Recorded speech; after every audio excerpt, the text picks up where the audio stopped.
Usap-usapan ngayon sa social media at entertainment industry ang umano'y naudlot na kasal ng aktres na si Bea Alonzo at businessman na si Vincent Co matapos mag-viral ang isang cryptic Facebook post ng abogado na si Wilfredo Garrido.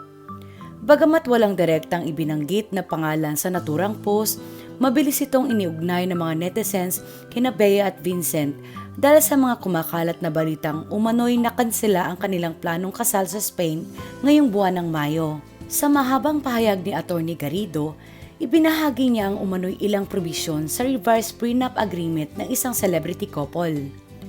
Ayon sa kanya, pumayag na raw sana ang bride-to-be na lumagda sa prenup.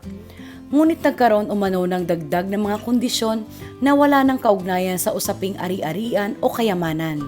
Dahil dito, sinabi ng abogado na may karapatan umano ang babae na tumanggi dahil tila hindi na raw simpleng prenup ang kasunduan kundi parang kontrol na sa buong buhay may asawa. Isa nga sa mga pinakamainit na usapin ay ang umano'y requirement na dapat tumira ang brides kasama ang pamilya ng lalaki pagkatapos ng kasal.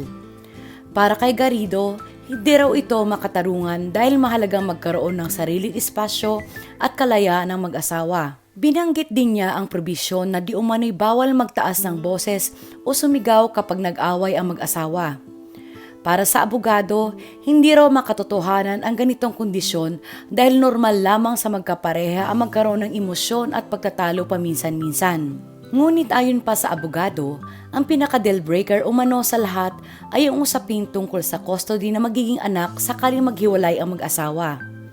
Sa umano'y probisyon ng prenup, mapupunta raw agad sa pamilya ng groom ang custody ng mga bata. Iginiit ng abogado na hindi basta-basta maaaring isuko ng isang ina ang kanyang karapatan sa anak dahil isa itong mahalagang karapatan na protektado ng batas at kailangan pang pagdesisyonan ng korte. Sa huli, pinayuhan pa ni Garrido ang bride-to-be na huwag nang ituloy ang kasal kung taliwas ito sa kanyang dignidad at kalayaan. Dahil dito, lalo pang umugong ang issue online at nagkaroon ng magkakaibang opinyon ang publiko. May mga netizens na naniniwalang sobrang ilang kondisyon sa prenup, habang iba naman ay nagsasabing normal lamang ito sa mayayaman at high-profile na pamilya bilang proteksyon sa kanilang negosyo at ari-arian. Sa kasalukuyan, nananatiling tahimik sina Bea Alonzo at Vincent Co at wala pa silang inilalabas na opisyal na pahayag tungkol sa kontrobersyang ito.